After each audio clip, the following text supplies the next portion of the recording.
Так, меня, надеюсь, слышно? Если слышно, напишите, пожалуйста, в комментариях.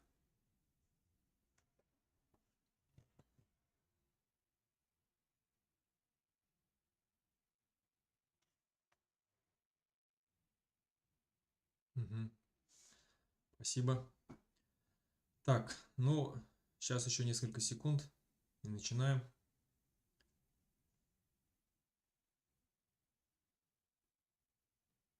Потихоньку подключаются люди. Давно не было стрима.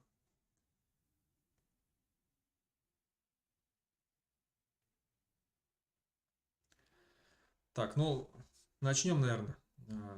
Homo, привет, миллеттештер. Здравствуйте, уважаемые друзья. Салам алейкум всем. Давно не было стрима. Решил провести стрим, да накопилось множество вопросов. Сегодня решил я тему обозначить именно будущее устройства Башкортостана, будущее пост России. Поговорим об этом, как я его вижу, как видят его мои соратники, друзья.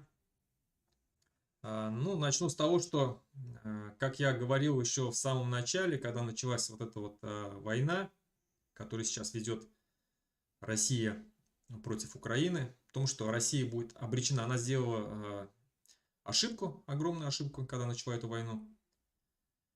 Если без этой войны, он и так этот режим был бы обречен. Но так бы без этой войны он протянул бы еще, возможно, ну, 20-30 лет, да. Сейчас, совершив эту роковую ошибку, начав войну, они обречены уже в самое ближайшее время проиграть. И все, что сегодня происходит на фронте, показывает, прекрасно показывает, в каком состоянии находится российская армия, какие поражения они испытывают, что происходит вообще с моральным духом российских солдат. Посмотрите, насколько высокий моральный дух у украинских солдат, да, военнослужащих, у сил ВСУ, и насколько низкий моральный дух у российских военнослужащих, которые, можно сказать, силой, да, забирали. Так что тут очевидно то, что Россия проиграет уже, наверное, я думаю, 2023 год. Всем, кто еще до сих пор не понял, всем станет очевидно то, что Россия обречена. И нам всем уже стоит задуматься о том, что нас всех ждет после того, как Россия проиграет, и какие варианты развития событий возможны, и какие выгодны нам, да, как нам вообще действовать. Особенно, ну, я имею в виду башкирам, да. Вот. Начну с того, что многие разные варианты событий говорят о том, что режим так или иначе рухнет. Сейчас начну с того, что самое плохое может быть. Самое плохое может быть это в том случае, если сегодняшний режим, ну, допустим, поставит какого-нибудь Надеюсь, вместо армия себя, будет контрактной. поставит вместо себя какого-то преемника, и, скажем, этот преемник постарается договориться с силами Запада о том, что, допустим, он сдадут Донбасс обратно, да, то есть полностью выведут войска, отдадут его Украине, отдадут Крым, даже на это они будут согласны для того, лишь бы сохранить свой режим. Согласятся выплатить все репарации, все эти разрушения, которые они нанесли, согласятся восстановить, но взамен за это они попросят сохранить режим. Естественно, никто санкции не снимет с России. Будут они жить вот именно, ну, живет же Иран, живет же Северная Корея, да, также и они будут жить вот в этом загнивающем, умирающем государстве под названием Россия. И понятно, что ничего хорошего вот для россиян это не несет, для всех нас не несет. В этом случае Россия превращается в Северную Корею 2, то есть Запад не вмешивается в политику России, она сама замыкается, то есть она уже не имеет какое-либо влияние, то есть на другой мир, на соседние государства и так далее. Она всю свою внешнюю политику направляет на восток, на Китай, на дружбу с Китаем, с Ираном, то есть Северной Кореей, да, вот с этими одиозными странами. С Западом практически уже не будет никакого контакта, как такового нормального. И в основном будет замыкаться на проблемах, на внутренних проблемах России. Что ждет в этом случае нас всех? Нас в этом случае ждет то, что, скорее всего, национальные республики ликвидируются в самое ближайшее же время. И никто, не будет сил для того, чтобы этому противостоять, внутри России, я имею в виду. Не будет никаких возмущений. Ну, возмущения там будут, возможно, пикеты одиночные, как бы, может, какой-то митинг будет, да, и все. На этом все закончится. Вот, и вот это самый плохой вариант. Почему ликвидируют национальные республики? Потому что уже сейчас они видят, что как только режим дал слабину, сразу подняли голову все национальные движения российские, какие есть. Калмыцкие, да, то есть бурятские, башкирские, татарские, чеченские, там, Дагестан, нагайские, да, уже появилось как бы движение сильное. Ну и так далее, то есть, да, Эрзя. Все они, естественно, показали властям России то, что национальные движения сильны, они есть, и они бдят, как говорится, да. И как только режим рухнет, они сразу будут брать все те полномочия, которые у них отобраны. Это их пугает, соответственно, они постараются ликвидировать национальные республики все. Скорее всего, ликвидируют, да, это, ну, на мой взгляд, это 99%, да, что так произойдет. Это, конечно, их не спасет, и все после краха режима все национальные республики вновь образуются по-новому. Но все это поведет за собой вот это изменение, ликвидация национальных республик, потом их воссоединение, возможно, в каких-то новых границах, все это к большим проблемам приведет. Вот. Так что вот это самый плохой режим, который, точнее, самый плохой вариант, какой возможен. Это первый. Ну и второй вариант – это смена режима полностью. Либо приходят к власти, допустим, какие-то либеральные силы. Но в любом случае, кто бы ни пришел к власти, либеральные силы или, скажем, силы, которые Всем за ассалиму конфедерацию, алейкум. за то, чтобы Башкорт ликвидировать ели, всю Башкорт Российскую халкы. Федерацию. В этом случае мы, вот, ну, я говорю именно о башкирском национальном движении, но в том числе я знаю, что и другие национальные движения тоже к этому готовы, будем максимально забирать свою независимость. Как только, вот еще раз говорю, сменится режим на либеральный, который признает то, что война была агрессивная, согласится выплачивать, то есть ну, восстанавливать репарацию. Там. Хотят они, вот сегодняшние все знают, что сегодняшние либералы хотят сохранить Россию. Так вот, хотят ли они сохранить Россию или не хотят, разницы нету. В любом случае мы будем забирать свое. И если нас попытаются как-то остановить силы оружия, да, как в 90-х годах Ельцин пытался останавливал Чечню. Мы также ответим им сопротивлением, естественно. Потому что та возможность, которая нам дает этот шанс, вот это время, да, мы должны его обязательно максимально использовать, иначе, возможно, в ближайшие там еще 50, там, каких-то 100 лет и не будет такой возможности, да. Вот.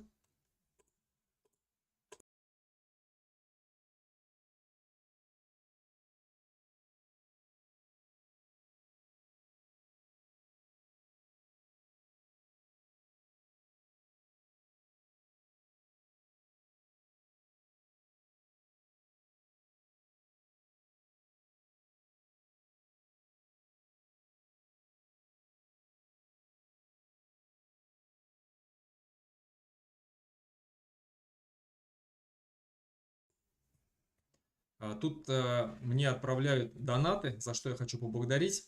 Спасибо большое, потому что на поддержку Башкирского национально-политического центра действительно требуются финансы. Нам нужны и переводчики, и юристы.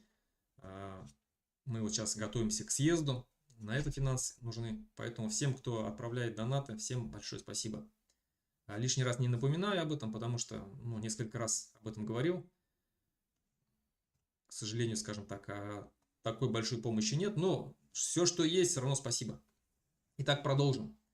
Итак, продолжим по поводу того, что вот, какой бы режим ни сменился, если это не будет про путинский режим, в любом случае мы будем максимально стараться дезинтегрировать Россию. Наша задача, как бы сейчас вот там есть, даже сейчас есть национальные некоторые деятели, которые призывают к тому, чтобы сохранить Россию. Ну, правда, говорят они о том, что вот нужно сохранить Россию там на более там федеративных условиях, там, обширные нам федеративные отношения нужны и так далее. Но якобы Российскую Федерацию надо сохранить. Я против этого. Я считаю, что федерации мы наелись. 2 раза федерация у нас была при Советском Союзе, кто не помнит, РСФСР это была федерация. Вот, мы были в составе РСФСР. Потом также, ну, сегодняшняя, да, Российская Федерация, которая закончилась тем, что в итоге превратилась в унитарное государство и которая отняла у нас все наши полномочия. Все полномочия, какие у нас были с начала 90-х годов. Поэтому лично я больше не верю. Кто бы нам ни говорил бы, какие бы силы там, либеральные не пришли бы к власти, не стали бы говорить, что вот, пожалуйста, поверьте нам, никогда больше такого не повторится. У нас будет настоящая федеративная страна, мы вам дадим все полномочия, какие есть. Пожалуйста, сами там свой язык устанавливайте и так далее. Нет. Я предлагаю, что я всегда об этом говорил и говорю еще раз, что сперва независимость, а потом союзы. Ну, давайте мы сперва получим независимость, обретем ее, да, объявим о своей независимости, а потом уже будем заключать договоры, вступать в союзы различные и так далее. Потому что 3 раза, когда я говорил, что 3 раза мы подписывали с вами договор с этой страной, когда назывался так или иначе, там, Московское государство, Советский Союз, Российская Федерация. И 3 раза нас обманывали. Поэтому никакой веры нету. Так что, да, я уверен, что будут, скорее всего, какие-то потрясения в первое время. Возможно, даже, я не знаю, сохранится ли Россия без национальных. Вот представим, что национальные республики отсоединились, кто захотел. Возможно, некоторые не захотят, но захотят остаться в составе нового государства, вновь образовавшегося государства. Ну и сохранится какая-то страна. Это тоже одно из самых худших вариантов, что может быть. Я считаю, что самый лучший вариант это образование на построссийском пространстве, ну, от 30, там, да, от 20 до 40 государств, независимых друг от друга. Сейчас уже такие процессы идут, имеется в виду процессы, где национальные и регионалистические движения начинают все больше и больше говорить о себе. Допустим, Уральская республика, да, то есть она все больше и больше заявляет о себе, говорит, уже там чертит свои границы, выбирает форму управления и так далее. То есть обсуждение нового государства Уральской республики идет. Смоляндия такая появилась, да? Появилась... Башкортостан принадлежит башкирам.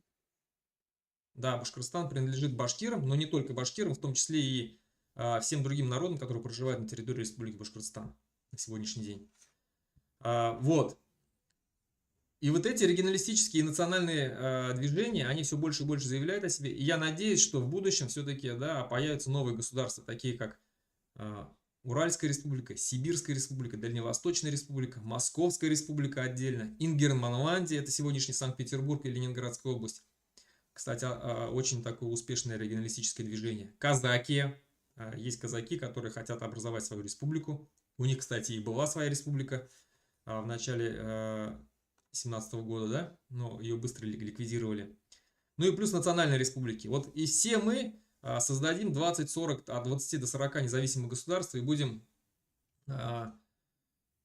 потом совместно друг с другом как-то налаживать отношения, заключать союзы и так далее. Но это вот представьте, сегодняшняя Европа, это та же самая Европа, только ну, в более таком широком масштабе. Вот. Это самый лучший вариант, какой есть. Так мы, я думаю, пройдя через какие-то экономические трудности в первое время, все-таки сможем, даже не сможем, я уверен, что так оно и будет, что мы вырулим вперед и начнем отлично развиваться. Самый плохой вариант, то есть наиболее худший вариант, да, то есть если национальные республики, скажем так, образуются, но остальная вся Россия сохранится. Пусть ужмется немножко, да, но сохранится. Это худший вариант.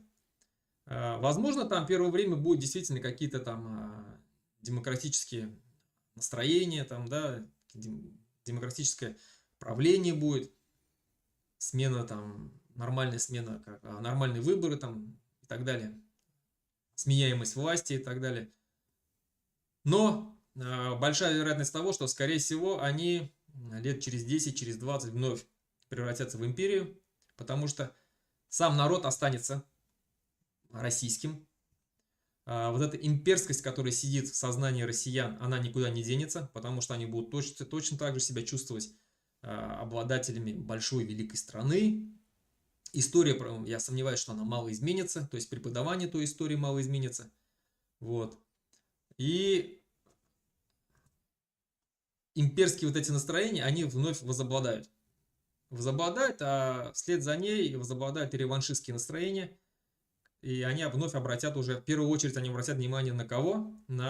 Если Российская Федерация после краха Советского Союза, образовавшаяся Российская Федерация, в первую очередь обратила свое внимание на кого? На бывшие союзные республики, да, и устроила там какие-то там кровавые разборки, то есть Приднестровье, да, Грузия, Украина, мы все это прекрасно знаем, то новая Россия, после того, как ее отделятся от нее Татарстан, Башкортостан, Чечня, там, Дагестан, Якутия, они обратят свое внимание на наши республики. 100% это будет. Они попытаются нас вернуть в свою сферу влияния, попытаются нам устраивать какие-то, возможно, экономические трудности. Вот, допустим, я сейчас живу в Литве. Мне здесь сегодня, вообще, мне литовцы рассказывали о том, что какие трудности они испытывали первый год после того, как объявили о своей независимости. Советский Союз максимально, говорит, старался их ущемить во всем. Устроил им блокаду экономическую, не подавал газ, нефтяные трубы, то есть все это закрыты были, перекрыли. Мы, говорит, зиму, говорит, зимовали, говорит, в шубах ходили дома, в валенках ходили, потому что, говорит, холодно было дома, говорит, невозможно. Вот, но выдержали. Мы, говорит, все понимали, что это та плата, та цена, которую нужно платить за свободу. И мы, говорит, это выдержали, потом наладили отношения, то есть с европейскими странами. Потом, после того, как Советский Союз рухнул, как бы там уже и с тем правительством российским как-то смогли, говорит, договориться и так далее. Но первое время, говорит, было тяжело. То же самое постараются, скорее всего, сделать с нами. Поэтому, если мы хотим действительно стать независимым государством, если мы хотим действительно наконец-то избавиться от этой империи, которая нас полтысячелетия давила в своих вот этих объятиях, возможно, нам придется пройти, точнее, через эти трудности, но ничего страшного. Как говорится, лучше на свободе черный кусок хлеба, чем в плену, да, есть какое-то там мясо, да, то есть. Так что все нормально, я думаю, что самое главное, нам нужно раскрывать глаза, рассказывать о том, чем. И вот сейчас именно как раз я обратился к своим подписчикам, если есть какие-то экономисты, чтобы они написали мне в личку. Почему? Потому что сейчас самое главное, нужно рассказать нашим жителям Республики Башкортостан о том, что нас ждет в будущем, то есть какими ресурсами мы обладаем, каким экономическим потенциалом обладает наша Республика Башкортостан. И показать всем, что мы сможем жить свободно в независимом Башкортостане. Абсолютно свободно, полностью себя всем обеспечивая. У нас действительно для этого все есть. Тут были вопросы, я читал там, какой потенциал у Республики Башкортостан, на что мы можем рассчитывать. Потенциал огромный, еще раз говорю, у нас есть и заводы, а мы вернем в собственность обязательно те заводы, те предприятия, которые были еще раз, здесь нужно вот отличие, самое главное. Вернем именно те заводы и предприятия, которые были незаконно у нас отобраны. Незаконно. Башнефть, Салават-нефтеюрксинтез, БСК «Стода», да, вот Путин там отобрал ее, да, которые были незаконно приватизированы, несправедливо приватизированы какими-то мошенническими путями. Именно вот это вот мы пересмотрим и вновь национализируем. Другие же предприятия, которые были законно приватизированы, честно, прозрачно, если все это происходило, естественно, они останутся у своих собственников. Никто у них ничего отнимать не будет. Мы будем соблюдать законы. Так вот, после того, как возвратим собственность национальной и вновь произведем приватизацию, какую-то часть, естественно, государство Республика Башкортостан сохранит за собой, какая-то часть будет приватизирована на прозрачных, честных условиях. Да? И вот этот потенциал нам в первое время обеспечит нам, скажем, там, подъем. Но я думаю, что рассчитывать именно на сырьевой статус республики не стоит. Да, у нас много сырья. У нас есть и медь, я забыл сказать и про Башмедь, и про УГМК, которые у нас там хищнически сейчас разрабатывают наши природные ресурсы. Везде все это мы заберем обратно. Первое время, возможно, они нам дадут какой-то подъем, рывок, удержаться, чтобы. Ну а в дальнейшем будем уже строить нашу экономику на современных вот этих вот технологиях, IT-технологиях, IT-сферу будем развивать, чего у нас, к сожалению, нету. Туризм. Я считаю, что туризм – это одно из таких важных направлений. Если вот возьмем мы Арабские Эмираты, да, им Аллах дал нефть, много нефти. Они эту нефть первое время поднимали, экономику через эту нефть. Сейчас у них основной, скажем, я думаю, что они все в большинстве своем зарабатывают на туризме. И со временем точно так же у нас Республика Башкортостан называют «Жемчужина Урала», вторая Швейцария называет ее. У нас огромные есть ресурсы, природные ресурсы для туризма. Я думаю, что через туризм мы сможем достаточно большой процент бюджета обеспечивать. Так что у нас все есть для того, чтобы быть независимым, свободным, нормальным государством, если мы установим экономические отношения с новыми образовавшимися государствами, Уральской республикой, Московией, Татарстаном, Сибирью, а также уже с зарубежными странами, с Казахстаном, с Турцией, естественно, с Арабскими Эмиратами, с западными странами. Я думаю, что нам есть что им предложить.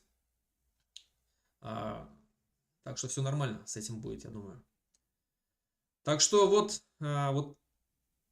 так я вижу. По поводу, возможно, да, действительно, возможно, первое время придется и с оружием в руках отстаивать, если у нас попытаются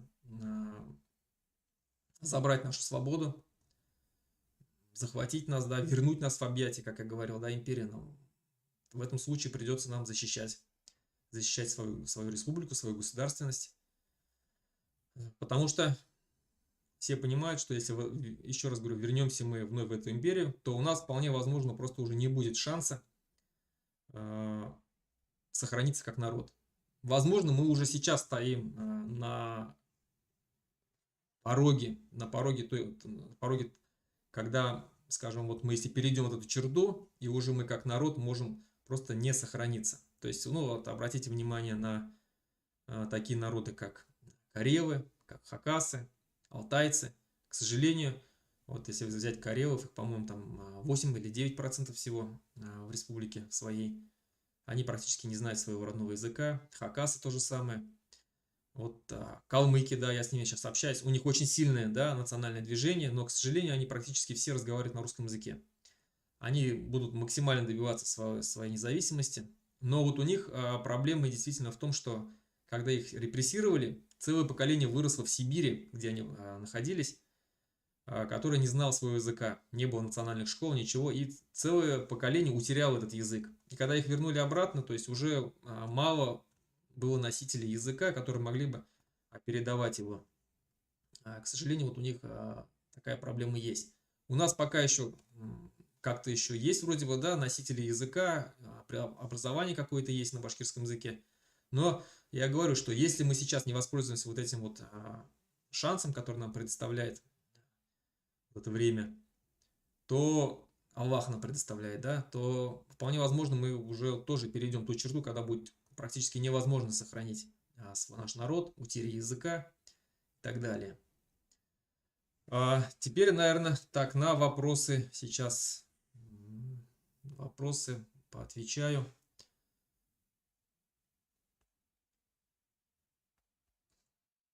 Так.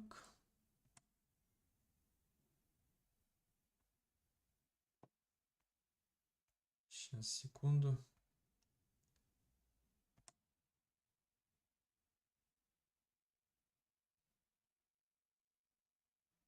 Мгм.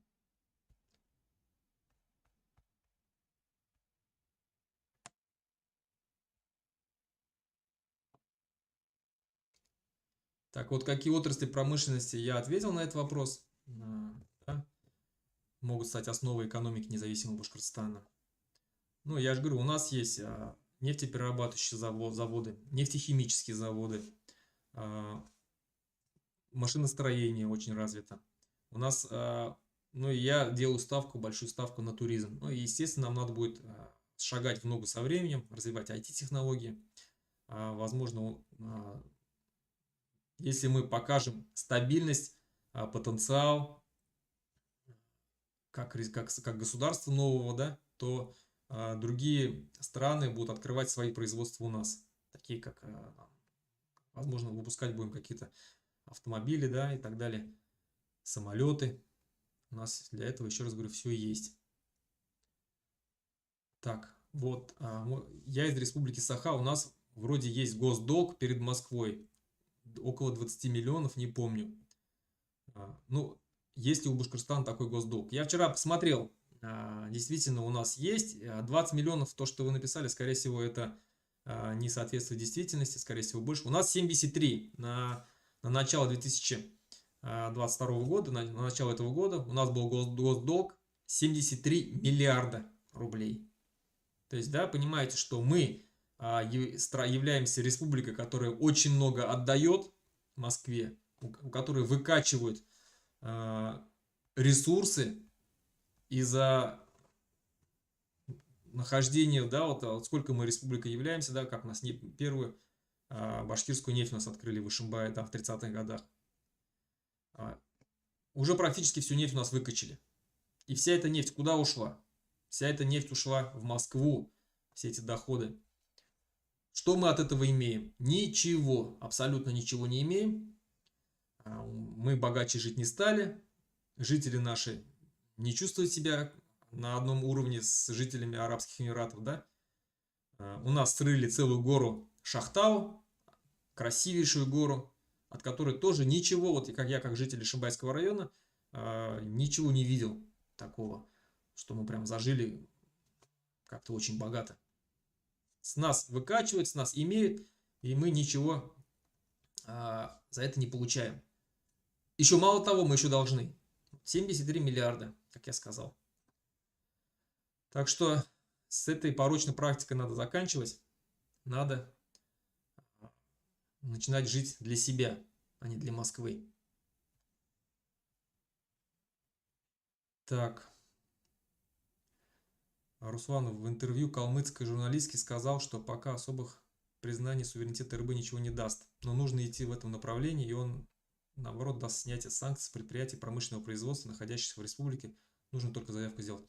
Да, я понял, о чем это речь. Многие вот спрашивают, да, вот что дает то заявление, которое мы сделали к президенту Зеленскому. Оно действительно мало что дает в практическом смысле. Никто нам не даст свободу, естественно, независимость. Но плюсы какие здесь? Плюсы какие в том, что признание, если Украина в нас признает, да, Верховная Рада признает нас оккупированной территорией, это первый шаг к независимости. Первый шаг к признанию нашей независимости. Вслед за ней, естественно, мы обратимся дальше уже к другим странам, потому что уже будет прецедент. То есть, да, на примере Украины обратимся к балтийским странам, Польша. Это в первую очередь те страны, которые помогают Украине, максимально помогают Украине, я имею в виду, помогают так-то все, конечно, страны, и которые максимально относятся, скажем так, отрицательно к российской власти сегодняшней. Именно они сегодня наши союзники. Будем дальше к ним обращаться. Чем больше стран признают нашу независимость, тем нам потом будет легче, когда мы эту независимость обретем. Естественно, обретать мы ее будем сами, своими усилиями. Возможно, с оружием в руках, как я говорю, если имперская Москва не захочет нас отпускать. Но после того, как мы обретем независимость, эти уже признание этих стран, это нам очень сильно поможет в международной, как бы, да, в международном праве.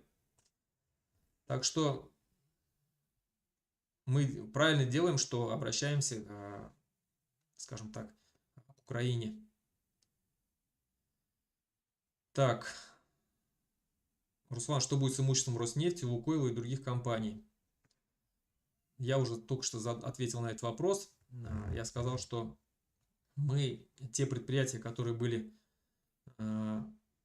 приватизированы незаконно, непрозрачно, мы их все вернем обратно. Те, которые были приватизированы законно, они все останутся у своих владельцев. Так.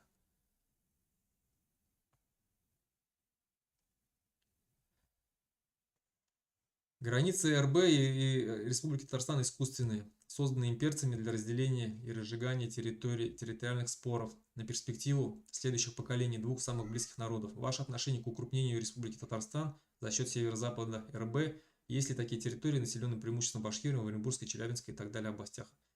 На этот вопрос я множество раз отвечал. Я против какого-либо укрупнения, против того, чтобы наши границы были как-то изменены. Вот, я против этого. Я считаю, что нужно нам оставаться в тех границах, какие мы сейчас есть. Никаких изменений не должно быть, территориальных споров. То же самое и мы не будем точно так же. Есть некоторые там горячие головы, как я считаю, да, говорят, что нужно нам вернуть Челябинскую область, там, Пермскую область и так далее. Нет, нам этого не надо. Нам этого не надо. Кто забыл, я напомню, что на территории Республики Башкортостан, которая по своей территории больше, чем Бельгия в 15 раз, больше, чем Австрия, больше, чем Литва в 2 раза, да, больше, чем Грузия, больше, чем Армения. Территория огромная для такого народа, как мы. И мы вот на этой территории, на территории Республики Башкортостан, мы составляем всего 1/3 населения.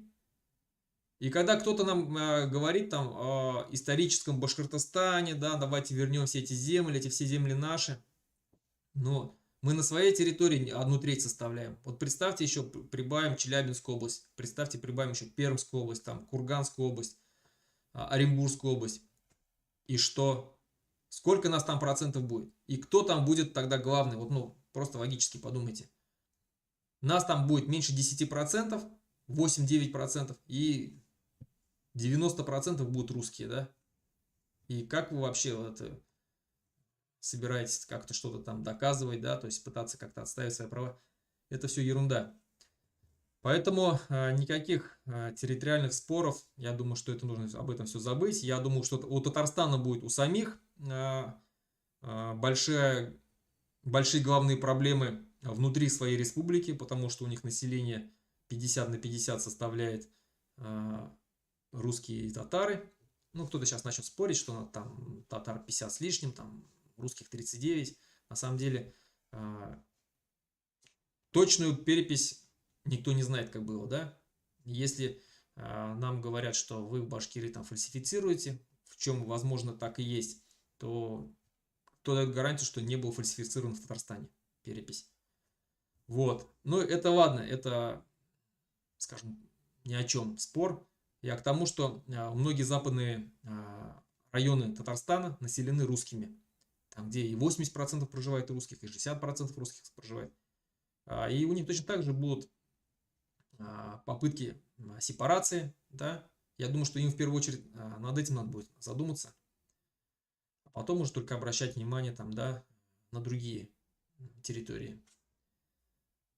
Так что я думаю, что самое главное нам вновь образовавшимся правительством нужно будет вновь образовавшимся правительством новых республик, новых государств заключить между собой договора о признании границ территориальных и уже строить нормальные экономические, дружеские, политические отношения. Потому что если мы ввязнем в войну, ввяжемся в Я войну за считаю, территориальные что мы споры, должны вернуть только Кувандык и западный берег реки Урал. Все. Я как сибаец хочу укрепления юга и юго-востока. потому что я еще раз говорю, что если мы ввяжемся в какую-то территориальную войнушку, это, во-первых, смерть наших жителей, гибель других жителей, да, то есть это убийство, это вражда на долгие годы, десятилетия, это беженцы, тысячами, десятками тысяч беженцев, это огромные расходы на эту войну. Оно нам надо? Нам надо вот из-за какой-то земли мы там будем воевать друг с другом и терять население, терять деньги на это, ресурсы и терять, скажем, хорошего, возможного там будущего там друга, да, соседа. Ни к чему этому хорошему не приведет. Только наоборот мы увязнем. Вот такие, как Ильнар Гарифуллин, в открытую сейчас, татарский такой есть деятель, в открытую призывает там, да, отторгнуть у нас северо-западные районы. Я считаю, что вот это, ну, такие люди, как он, провокаторы самые настоящие, которые даже не задумываются о том, что своими призывами они могут нанести огромный ущерб, принести огромные беды своему народу. Не только своему, и соседним народам, да. Так что, а нам, Татарстану и Башкортостану, как двум мусульманским национальным тюркским республикам, нужно будет в первую очередь держаться вместе, потому что мы будем внутри, со всех сторон нас будут окружать, возможно, русские республики, да, а возможно, одна большая русская республика, у которой будут свои, скажем так, геополитические интересы. И кому, как не нам, с Татарстаном вместе держаться, да, отстаивать свои национальные интересы. И вот такие глупые рассуждения о возврате территории, они ни к чему хорошему не приведут. По поводу Кувандыкского коридора, который очень часто нам задают вопросы. Насчет Оренбургской области вообще. Я еще раз говорю, что я сторонник того, чтобы признание других территориальных сегодняшних границ. Но никто не знает, как все пойдет в будущем. Оренбургская область действительно территория, которая специально была создана при советской власти как граница между Казахстаном и Башкортостаном, которые всегда имели дружеские отношения между собой. Здесь сложно, конечно, рассуждать об этом. Я считаю, что тот указ, которым была образована Оренбургская область, а сперва до этого там, если я не ошибаюсь, был какой-то Волжский край был, да, она несколько раз там территориально менялась название. Вот, но когда образовалась Оренбургская область, я считаю, что этот указ, возможно, можно будет оспорить. Можно будет оспорить через международные суды, потому что, еще раз говорю, изначально наша республика, Башкортостан, имела границы с Казахстаном. Вот. У нас были границы общие. Потом, после создания вот этой Оренбургской области, они исчезли, да? Так что, возможно, оспорим. Вообще, судьба Оренбургской области, я не знаю. Если как бы мы договоримся все между собой, то, возможно, западная часть Оренбургской области отойдет к Татарстану. Центральная часть там, да, то есть Кумандыкский коридор или Гайский, да, район, отойдет к Башкортостану. Восточная часть Оренбургской области отойдет к Уральской республике. Возможно, так мы сможем решить этот вопрос. Потому что выход к Казахстану, конечно, нам очень нужен. Я думаю, что Казахстан сам заинтересован в том, чтобы точно так же заинтересован в том, чтобы иметь границу с Башкортостаном. Вот. Но это вопрос будущего. Пока как бы я не думаю, что не стоит в это лезть. Вот. Дальше.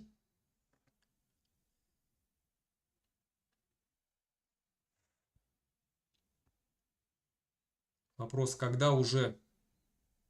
Как только, так сразу. Ответ мой. У меня вопрос. Я из Башкирии. Будет ли мобилизация для защиты суверенитета республики? Вопрос второй. Мой род из деревни Сунарчи, граница между Республикой Башкортостан и Оренбургской областью. 80% родни башкиры, говорящие башкорты, живущие в Оренбургской области. Каковы границы будущего нашего государства? Так, это я только что ответил. По поводу мобилизации. Естественно, как только мы обретем независимость, произойдет мобилизация. Вполне возможно, на первое время будут созданы вооруженные силы, которые потом постепенно перейдут на контрактную основу. Но первое время нужна будет мобилизация, потому что будут угрозы потери государственности, и мы должны будем готовы отстаивать. Именно напомню, кто не знает, что наша первая Башкирская республика, почему она смогла сохраниться, почему Заки Велиди смог ее отстоять, только благодаря тому, что у башкир было свое войско. От 10 до 15 тысяч бойцов, которые свято верили в Республику Башкортостан, свято верили в Заки Велиди, в наше башкирское правительство. И это войско именно обеспечивало суверенитет нашей республики. С нами считались. И когда Колчак совершил свою ошибку и предательство по отношению к башкирскому народу, когда он тайно издал указ о расформировании башкирского правительства, о ликвидации республики нашей. И кто не знает, башкиры перехватили эту депешу, которую Колчак отправил к атаману Дутову. Вот, а там был приказ арестовать башкирское правительство, расстрелять его, ликвидировать национальную республику, отобрать все оружие у башкирского войска. Вот так вот, эту депеша была перехвачена, и после этого уже только Заки Велиди принял решение переходить на сторону советской власти, чтобы сохранить Республику Башкортостан, Башкортостан на тот момент, да, и башкирское правительство, соответственно. Так что, когда кто-то говорит, что там Заки Велиди предал там белые движения, обратитесь к истории, как было на самом деле, почитайте. Предали именно Колчак со своим вот этим, еще раз говорю, тупым монархическими взглядами, которые погубили все белое движение, да. Были нормальные правительства, Камуч, да, Уфимская директория, которые были за федеративную. Камуч вот именно был за федерацию, за федеративное устройство новой России. Вот. И он признавал башкирское правительство, так же, как признал казахское правительство Алаш-Орду. И именно вот Колчак, когда совершил переворот и заговорил о единой и неделимой России, когда он отказал Маннергейму, отказал Финляндии, да, в независимости, именно это все и погубило его. В итоге он закончил свою жизнь на дне проруби. Вот. И сегодняшние либералы, к сожалению, повторяют точно такую же ошибку, когда говорят о том, что Россия будет единой и неделимой, что никто не имеет права выходить из нее. А некоторые говорят, что имеют право, но через референдумы, которые будут проходить по новым законам российским, которые они издадут, находясь у власти. Так вот, я отвечу от себя, от Лиги свободных наций, куда я вхожу, что референдумы мы свои уже сделали. Референдум в Республике Башкортостан прошел в начале 90-х годов. В 91 году 11 октября было объявлено о суверенитете Республики Башкортостан, то есть о независимости. И, как говорят международные юристы, правоведы, они говорят, что этого вполне достаточно для того, чтобы больше не проводить никаких референдумов, не заявлять никакой независимости. Этого достаточно для того, чтобы уже быть независимым государством. То есть никаких референдумов нам не надо проводить. Мы уже проводили этот. И никому мы ничего доказывать больше не будем. Мы заявим о своей независимости, объявим, и все на этом. И мы все юридические международные права наши будут соблюдены. Так.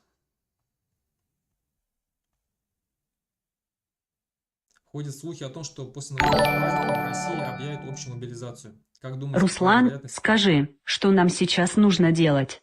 Как готовиться? Что мы сейчас можем сделать? Так, хорошо, я сейчас вот на этот вопрос отвечу, который только что задали. Что нам делать, к чему готовиться?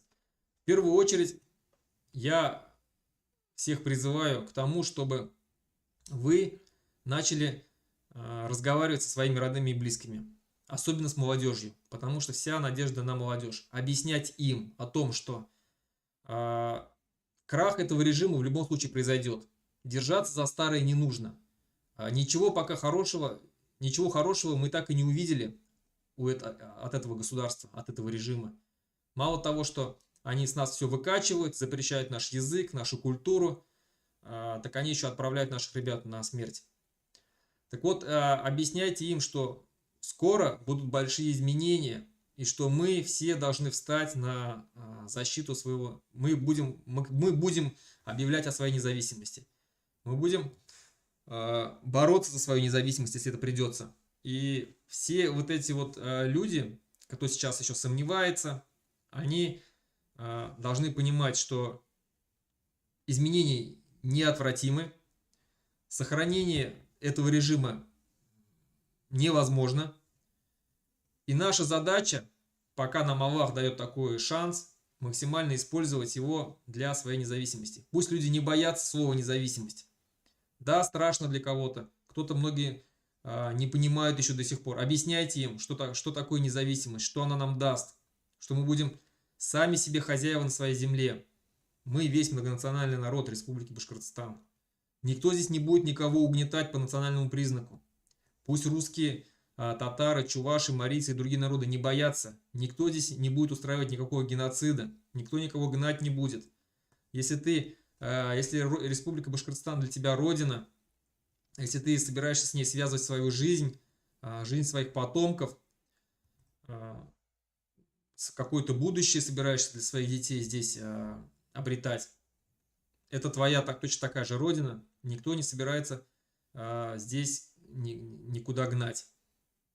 Изгнаны будут только те, кто имеет до сих пор не избавиться от своего имперского взгляда, те, кто будет считать, что Башкортостан это страна, это республика, это область, как многие говорят, Уфимская губерния, да, должна находиться в составе Российской империи, что мы точно так же должны продолжать платить налоги, что у нас точно так же должны выкачивать ресурсы, а на своем языке мы не можем здесь говорить и так далее. Вот эти люди уедут, они сами уедут, потому что им будет некомфортно здесь жить. Вот. Очень много вопросов. Очень много вопросов. И еще раз говорю, да, нам всем готовиться надо, во-первых, просвещать, как можно больше набирать сторонников независимости, возможно, собираться в какие-то кружки, между собой обсуждать все эти события, готовиться. Рекомендую всем, у кого есть оружие, приготовить его, если вдруг придется защищать свою родину. Ну и объединяться со своими единомышленниками. Я не говорю, что у нас ждет гражданская война, но в случае чего мы должны быть готовы дать отпор любым имперским силам.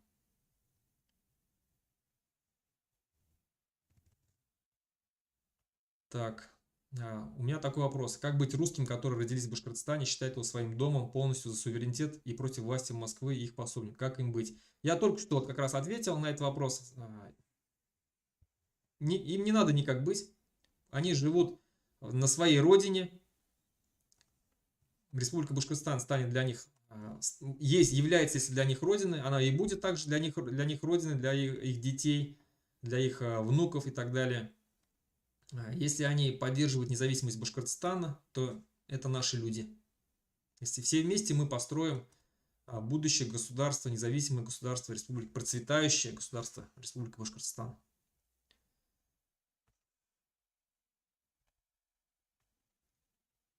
Так. По поводу русского языка. Русский язык будет языком межнационального общения. Государственный язык будет один, башкирский. Татарский язык будет, скажем, языком в татарских районах.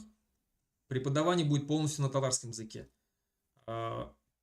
Делопроизводство, внутреннее делопроизводство в этих районах будет полностью на татарском языке. Никто не будет вмешиваться к ним и говорить, что вы должны учить там так-то, так-то. Да, что вот у вас образование не должно быть на татарском языке. Такого не будет. Эфирное время на республиканском телевидении, на государственном, будет пропорционально численности татар, естественно. В татарские гимназии будут везде построены, открыты точнее, где есть компактное проживание татарского населения. Точно так же и русского населения, точно так же и чувашского, точно так же и марийского. Никто не будет обделен. У нас будет равноправие. Но государственный язык будет башкирский, потому что именно башкиры здесь реализовали свое право на самоопределение в Башкортостане. И больше у нас нету другой республики, где мы могли бы сохранить и развивать свой язык. У Татарстана такая республика есть. У Чувашии тоже.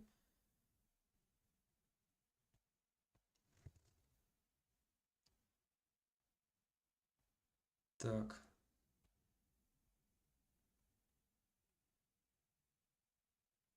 Пермский край. Очень много татар, башкортов проживает. Он в чем составе будет? Я не знаю, в чем составе он будет. Башкортостан не будет претендовать на земли Пермского края. Вполне возможно будет в составе Уральской республики. Возможно будет вообще совершенно отдельное государство. Но башкирам эти земли не нужны.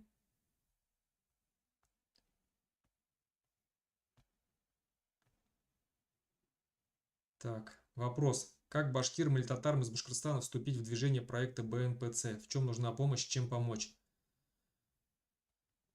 Вступить можно, ну, во-первых, мы, конечно, работаем в основном, открыто работаем мы с башкирами, татарами, русскими, которые входят в Башкирский национально-политический центр, такие есть. Открыто только с теми, кто находится за рубежом. Потому что сами прекрасно понимаете, что сегодняшняя власть к нам относится максимально враждебно. На меня открыто уголовное дело на сегодняшний день, да. И все, кто со мной может быть открыто связан, вполне возможно, они могут точно так же попасть под раздачу, да, чекистов. Поэтому те, кто в республике находится, да, или в России и хочет нам помочь, они могут связаться со мной через чат-бот. Кстати, он здесь, ссылка в описании там будет, моего телеграм-канала, тот самый из Башкорт. Заходите, там есть чат-бот, пишите, будем общаться. Если у вас есть какие-то предложения, если как-то хотите помочь, всегда рады, никогда не откажемся от помощи. Мы на сегодняшний день объединяем всех башкир, которые заинтересованы в том, чтобы Башкортостан стал независимым государством, чтобы империя наконец-то развалилась, закончила свое существование. Хотел бы еще как бы дополнить то, что недавно ездил в Рим, наконец-то побывал в этом вечном городе, участвовал в конференции. Там также принимали участие лидер татарского национального движения Рафис Кашабов, с которым я наконец-то впервые вживую увиделся, поговорили с ним. Отлично, он на татарском, я на башкирском. Он рассказал много о своей жизни, как он и с Дудаевым встречался, с Басаевым встречался, как они организовывали. Огромный бизнес они имели, оказывается, там очень богатые люди. Я знал, что да, они были бизнесменами, но оказывается, они были очень богатыми бизнесменами. И огромный доход они своего бизнеса именно в национальное движение вкладывали. Сейчас, к сожалению, таких очень мало встретишь. Так вот, и еще была одна из лидеров бурятского национального движения Раджана Дугарде Понте. Вот. То есть вот мы все троем выступали на этой панели, и европейцы, которые там присутствовали, и когда мы им рассказали о проблемах, какие есть в национальных республиках, среди народов Российской Федерации, как нас угнетают, как нам запрещают наши языки, нашу культуру, как запрещают нашу историю, как наших национальных героев порочат, да, как сажают наших лидеров. Они были в шоке. Они были в шоке, они говорят, мы, говорит, не знали, после конференции подходили к нам, говорит, мы, говорит, даже, говорит, понятия не имели, насколько, говорит, действительно все плохо в России. Мы, говорит, не знали, что вот такие проблемы есть. Вот. Ну, я надеюсь, что будем и дальше рассказывать европейцам, открывать глаза. И они боятся развала, они боятся развала России. Вот. И нам нужно их страх вот этот перебороть, объяснить им, что с развалом России они только наоборот избавиться от этого агрессивного соседа, который постоянно угрожает войной, угрожает каким-то ядерным оружием своим устаревшим, вот, у которых в голове только одна империя, имперский шовинизм. Так что будем работать над этим. Так, у меня стрим подходит к концу. Так, вопрос для стрима. Как относятся семьи лидеров БНПЦ к деятельности отцов и матерей? Поддерживают ли? Немножко вопроса не понял. Так, здесь очень много вопросов. Так.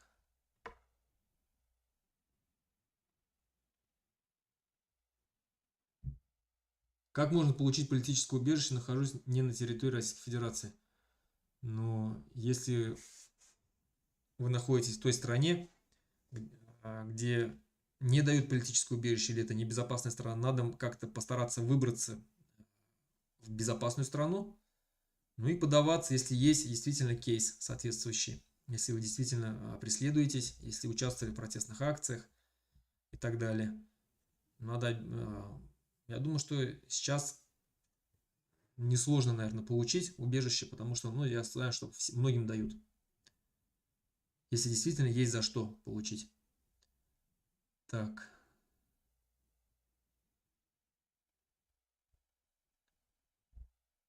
Вопросы. Какое отношение к Турану без поддержки будет тяжело? Насчет Турана.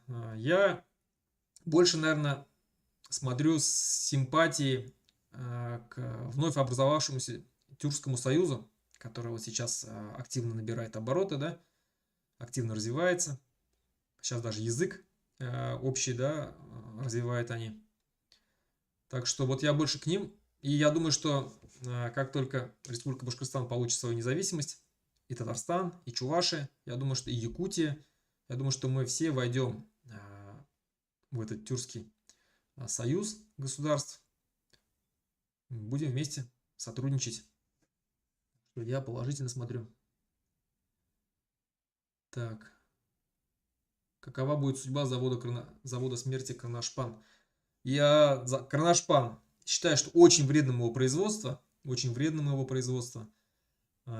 которое к нам было внедрено через коррупционные различные схемы. Ну, посмотрим. Надо, чтобы специалисты посмотрели внимательно на его деятельность, на сколько он пользы приносит, а сколько вреда приносит. Вот. И, естественно, это будет прекращено то, что нормальные молодые деревья наши липы, да, идут в Карнашпан, хотя изначально говорилось о том, что Карнашпан будет перерабатывать только сухую древесину, да, сухостой, больные деревья.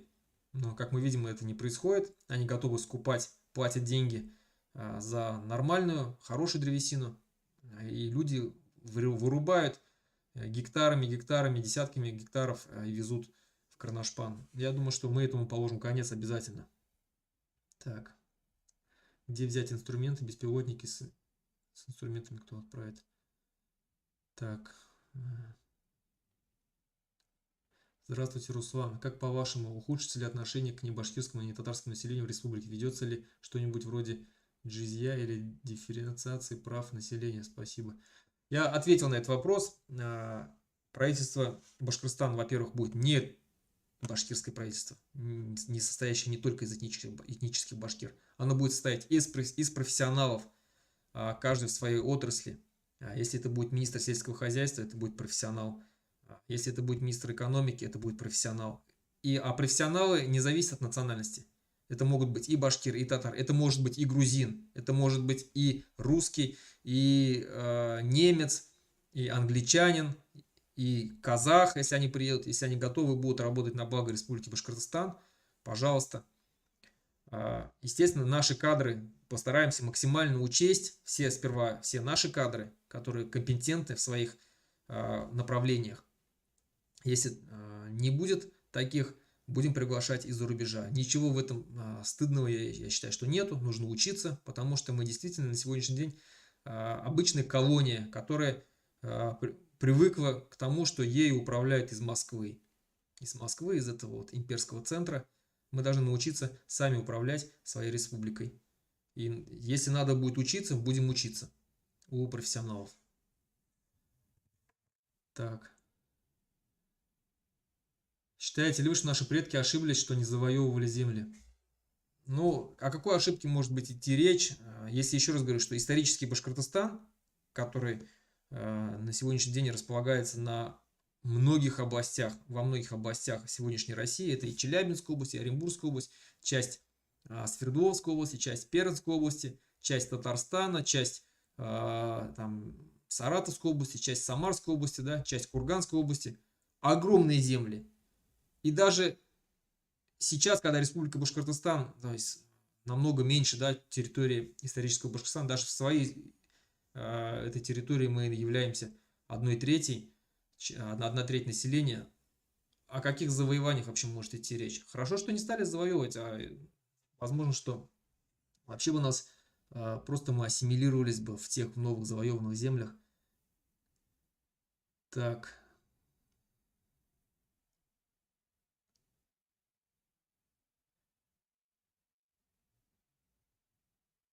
Как ты относишься к Борису Немцову? Очень уважительно отношусь, уважаю этого человека. Это один, наверное, из тех немногих либералов, которых я уважаю, который действительно много сделал для оппозиции вообще, да, для правды в России.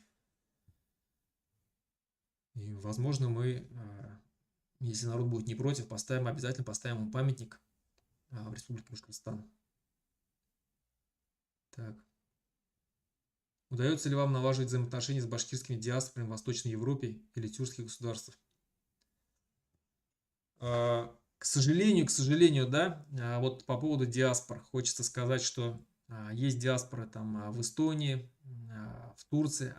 Мы пытались на них выходить, они, скажем так, не особо-то и горят желанием начинать работать с Башкирским национально-политическим центром, сотрудничать как-то.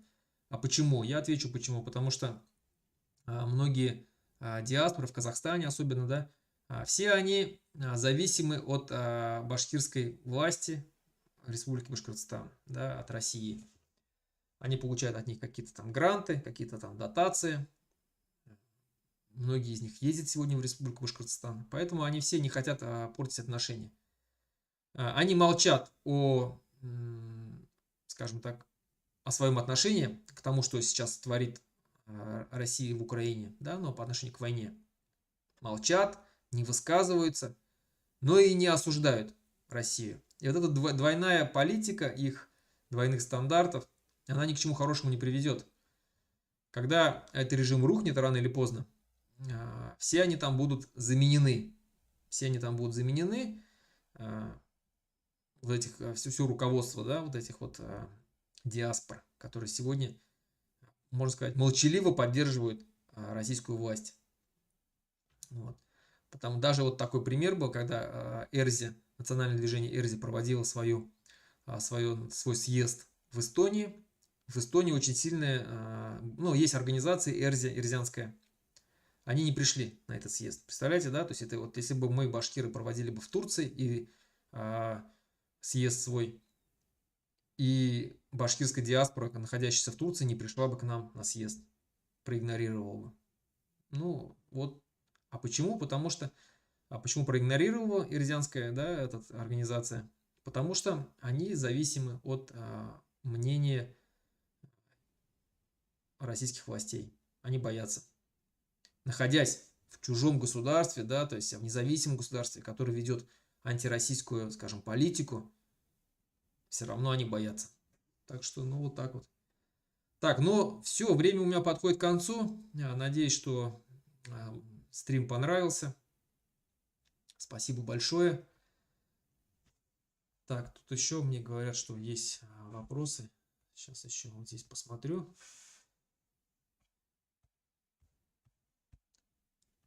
Так, контрактная или призывная армия? Это я ответил только что, да, недавно. Что может стать основой поставщиком вооружения в армию? Истребители, танки, винтовки, на твой взгляд? Можно ли развить вертолетный завод в Кумертау до достойного мирового уровня?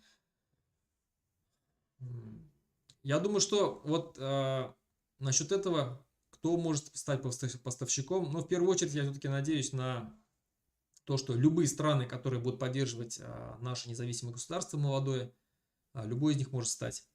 Естественно, в первую очередь мы смотрим на Казахстан, на Турцию, на наших соседей, на наших братьев, а так мы на Украину, естественно, а так все, кто нам готов будет оказать помощь, мы не собираемся у какой-то, знаете, там... Поставим памятник Ататюрку. Обязательно памятник Ататюрку тоже поставим, как и Заки Валиди.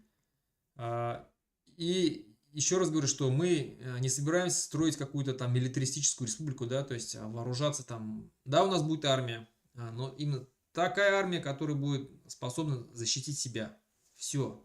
То есть мы свои доходы, свои деньги мы должны направлять на развитие экономики нашей, а не вооружаться. Вот. Потому что все прекрасно знают, что как только ты упускаешь вот эту вот грань, когда просто ты вооружаешься, и уже когда у тебя сознание начинает сознание меняться под теми силами, которыми ты уже располагаешь, то у тебя хочется уже поиграть мускулами, показать соседям, да, свою эту силу. Это самое главное, вот это вот не допустить. Вот. Какие возможности аграрно-промышленной отрасли Республики Башкортостан? Способна ли эта отрасль на удовлетворение потребностей населения и на экспортирование в другие страны? Насколько я знаю, при Советском Союзе у нас сельская промышленность, ну вообще вот даже вот последний год, да, как я читал, что было собрано рекордное количество урожая. Если грамотно подходить к развитию сельского хозяйства, внедрять новые технологии, я думаю, что мы вполне можем обеспечивать не только себя, но и на экспорт продукцию отправлять. У нас все для этого возможности есть, у нас огромная, хорошая, плодородная земля. Вот. Так. Добрый день, Руслан. Каким вы видите процесс борьбы за независимый Башкортостан? Так, это я сказал. Каким образом, по вашему мнению, возможно их реализовать? Оренбургская область. Так.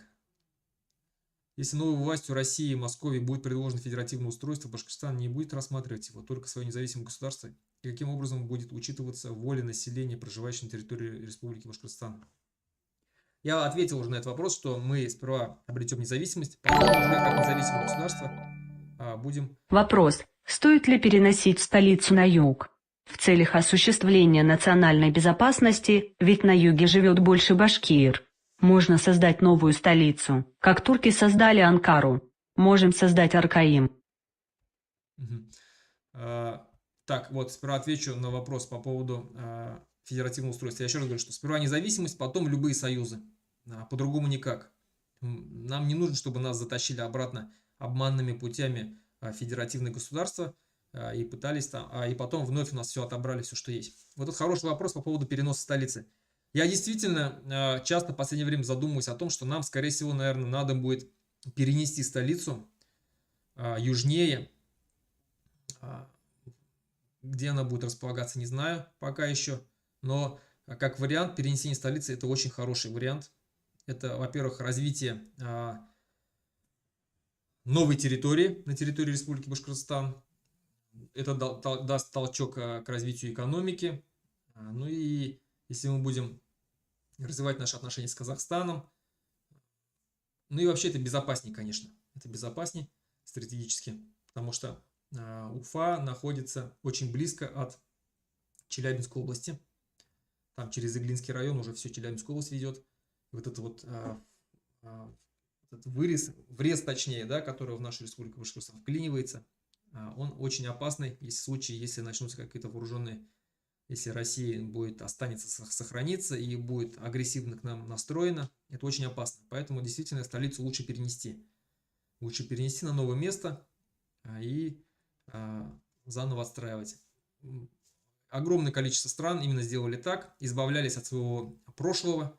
Это и Казахстан, да, построил Анкару, это и Астану, точнее, это и Турция, которая построила Анкару, это и Бразилия, да, которая перенесла из Рио-де-Жанейро, назвала Бразилия новую свою столицу.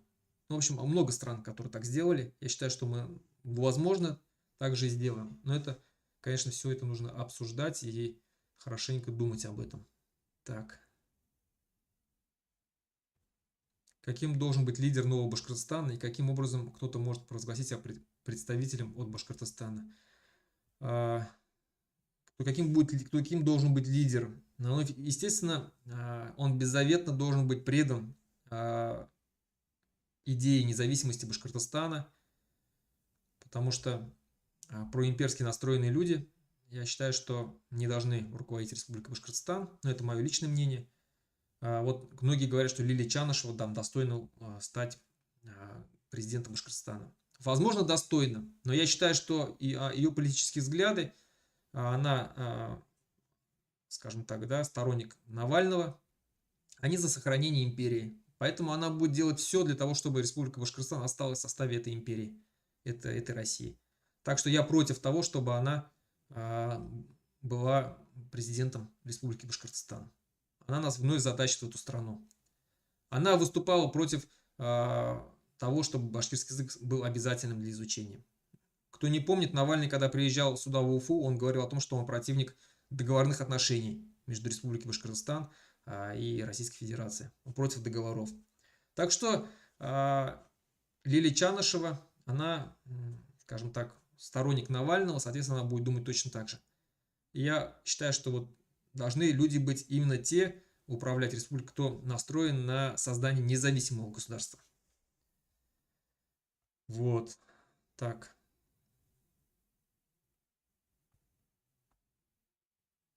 Программа по переселению этнических башкир должна действовать с оказанием финансовой и социальной помощи переселенцам. Да, будет создана программа. Будет программа по переселению наших башкир, кто желает. Им будет оказана помощь.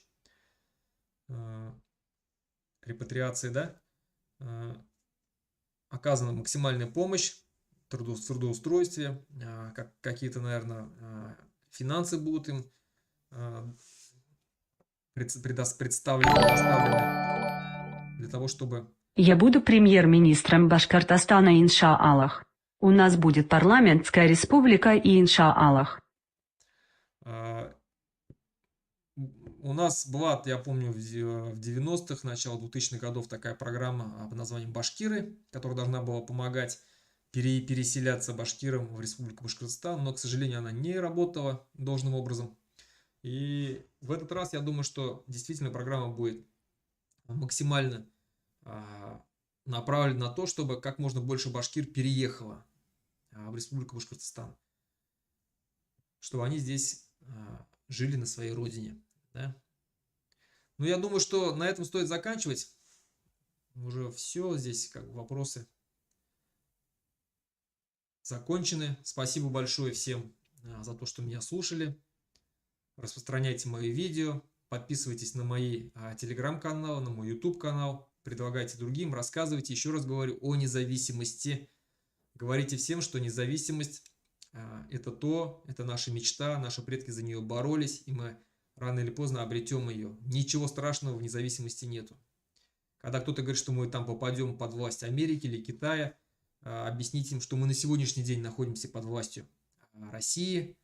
Нас точно так же убивают, наших детей отправляют воевать против Украины на войну, нас грабят, с нас выкачивают все ресурсы, и мы на сегодняшний день ни в каком лучшем положении не находимся. А то, что возможно будет когда-то там дальше, но это еще не факт. Это еще не факт.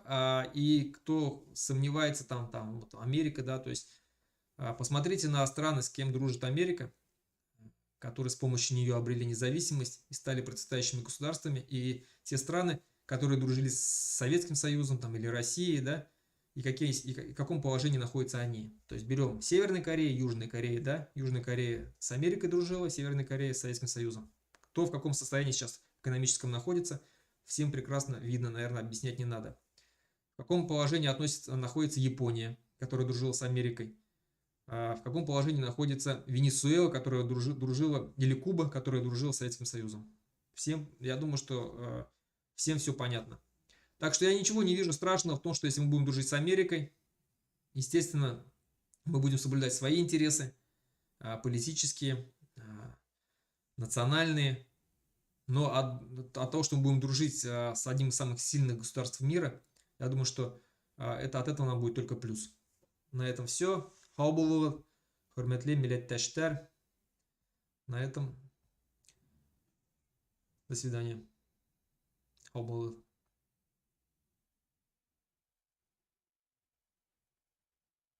Thank you.